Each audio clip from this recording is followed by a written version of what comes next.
guys, we got the 2017 Dodge Durango. Both headlights went out at the same time. Here's an easy way to figure out if you have halogen or HIDs and how to install them and how to check your fuses. And if you don't want to see me troubleshoot it or try to troubleshoot it, just go to the 7-minute mark, and that's where I show you the access to the headlights. Alright guys. What's going on, guys? We have the 2016 Dodge Durango. Both of our running lights are not working, and it seems like they have HIDs. So we're gonna remove this cover to peek under there. We're gonna check our fuses, our relays, and then here's our fuses for the headlights. It's F58 for the left hand and F73 for the right hand. So that's the number. You guys need to know what fuses are for what. 2016 Dodge Durango.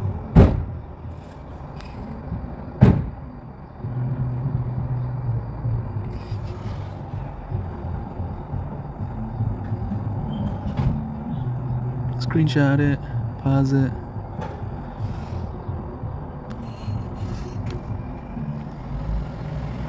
So I'm trying to test my fuses, and I have one of these testers, but it's too short. It won't reach from the cigarette lighter up to the front. So what I did is I just hooked it up straight to the battery. Positive goes in the front there, the negative goes on the side. My positive to my positive, my negative to my negative right here. Now we can check the fuses. I'll show you this. Alright.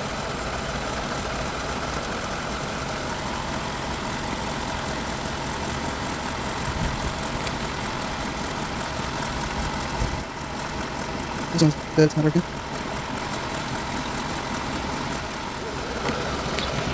That's how you, just don't let that touch the body of the car. That's how you can check your fuses when you don't have a cigarette lighter to hook up to. And we're gonna have to keep checking because this ain't working, or the HIDs. So I'm checking the lights, and somebody's hitting the high beams, and all I can hear is this.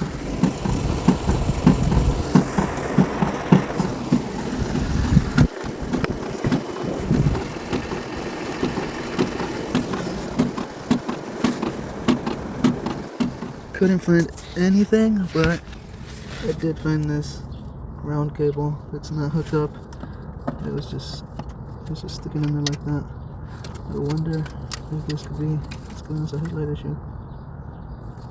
I don't know where it goes to. I just know it goes back there somewhere. I don't see any other grounds.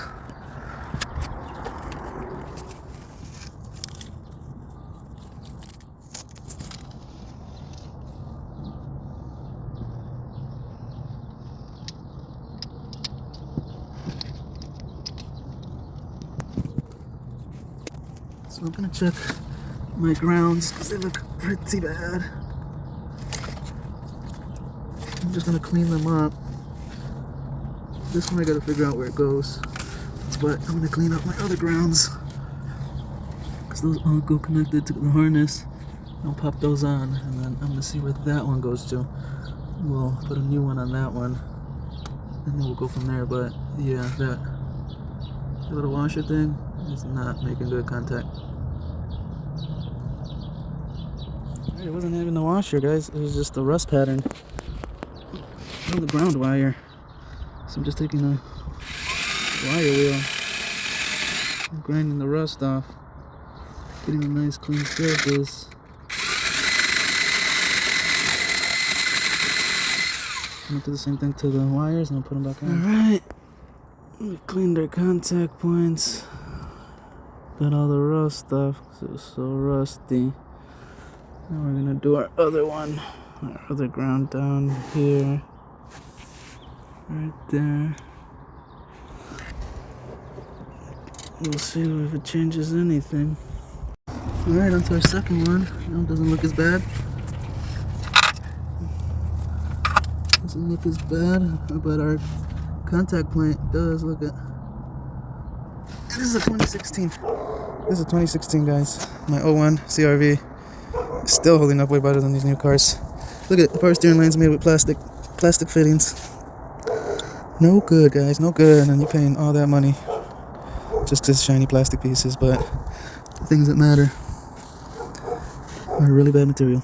So much for having the computer run everything, and it's just more complicated, more issues. See what happens when you're spoiled.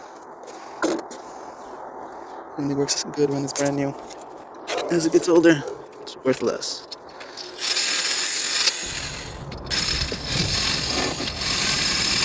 Let me finish cleaning this one. Clean that ground up. We've been doing the nuts. Grind this down.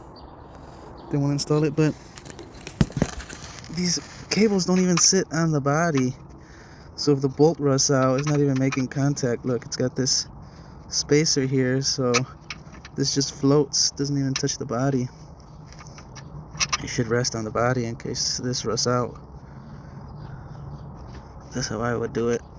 And that way you could grind some of the paint off and have really good ground, but that's what we want, shiny metal. No paint, no rust. Let's put this one in. Turn it up.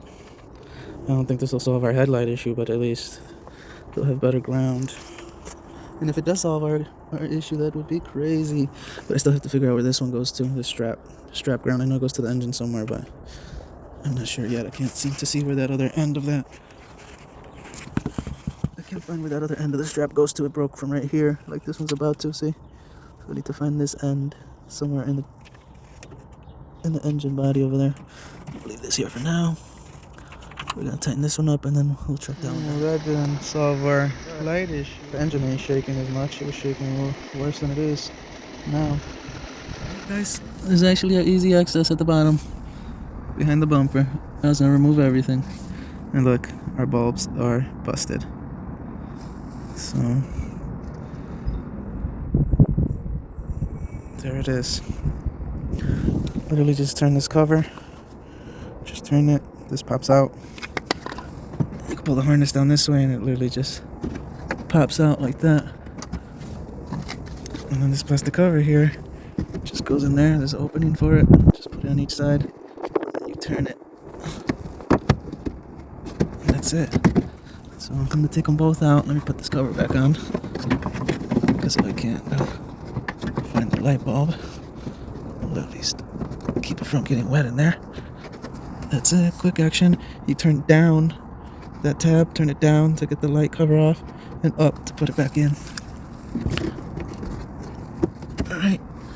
Then you just turn this thing like that. And that's it. But yeah. They're shot, guys. See the film in the shot. So I thought this thing had HIDs. It doesn't have HIDs. This is a regular light bulb. Which I guess that's good because people are saying that the ballast and the HIDs are pretty expensive, so it's good news for us.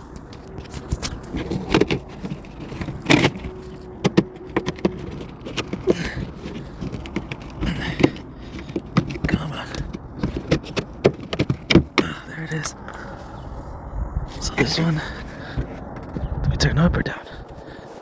You turn up. On the passenger side, you turn up. And the cover just comes out.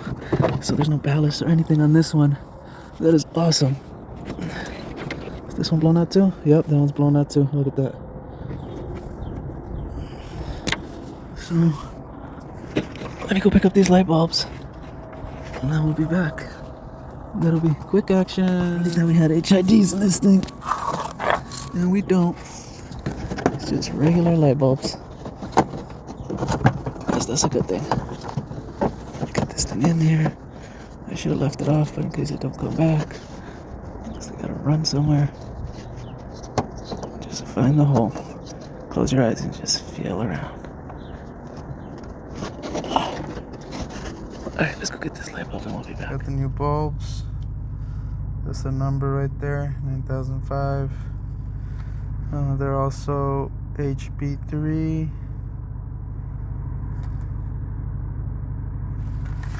Then we Got replacement windshield wipers. And that's a 22 and a 21. The 21 goes on the passenger side. The smaller one goes on the passenger side. It was like $50 for these and $15 for each of the wipers. So it's racing against the weather. It's about to start raining. Let's take this cover off. This is the passenger side. Let's get it out. Let's get this harness out. Light bulbs. Alright, pop them in without touching the glass. Doing this with one hand. So if I can do it with one hand, you guys can do it with both. Right, get it up there. Get it in the hole. Get it in the hole. Alright, now find the sweet spot. Okay. You should feel it fall into place and then you can turn it. Okay, I need both hands, guys. Can't get it. Alright guys, to get the bulb in, you have to turn this all the way up. So the connector part has to be facing up, and then you turn down and the other way and it won't fit. But we got one down, and it's starting to rain on us, so we gotta hurry up. Right, let's get this cover on. Get this cover on, okay? Cover's on. Let's get this thing in place here. Turn it, lock it in place. Alright, this one's done. Those are old ones. I should have left the cover off, but I didn't think they were regular light bulbs. I thought I was gonna have to come back. Alright. Turn it down. Get the cover out. That's the cover. Pull the harness out. Right there. That's the harness. Let's grab a light bulb. Put it in without touching it. One hand. So if I can do it one hand, you guys can do it with both hands. Alright. So remember what I told you. That's how it's supposed to be. Facing up like that. And then you turn to the right. Oh, this one's weird. On the driver's side you face it up and then you turn to the right. Just feel it out, guys, feel it out. And the other way and it won't fit. So the harness has to be facing up. Let's put this cover on. Just keep turning it, you find the sweet spot. Okay, locked in place. Put this bottom one on. I'm trying to hustle because it's starting to rain. Okay, turn it, lock it in place. There it is. Alright, headlights are done, guys. That took like 10 minutes for non-HID. That was like 10 minutes. Alright, now we're gonna do our wipers. The 21 is on the passenger side. We got one wiper on. This one was different than the original. The original one, you turn it upside down like this. It's got a little tab back here. You press the tab, and at the same time you pull it down, and it unlocks it. And these new ones, you have to pull till this plastic went past that. Right. This one down. Let's do the driver's side. Alright, guys, so it goes like that. Just stick it in there. Stick it through that little hole. Line up the plastic. And then just push until it locks in place. And this one still has to go a little bit more. See, this needs to go up a little bit more. I need both hands, but that's how you do it. Large one on the driver's side. We have headlights, guys. Oh, what's going on with this one? Oh, they turned off. Now we'll test them out right now. Let's put the switch washer fluid in. And then we'll check it. So that was good. These were non-HID. So that was better. Cheaper and better. Alright, there it is. We're working, we're back in action, guys. So non-HID, you could do in like 15 minutes. HID, it's a whole nother deal, but it's way cheaper than the HIDs. A couple $100. You don't have to deal with the ballast or nothing. So that was the fix for this. It's just blown bulbs. Back in action. Durango has lights again.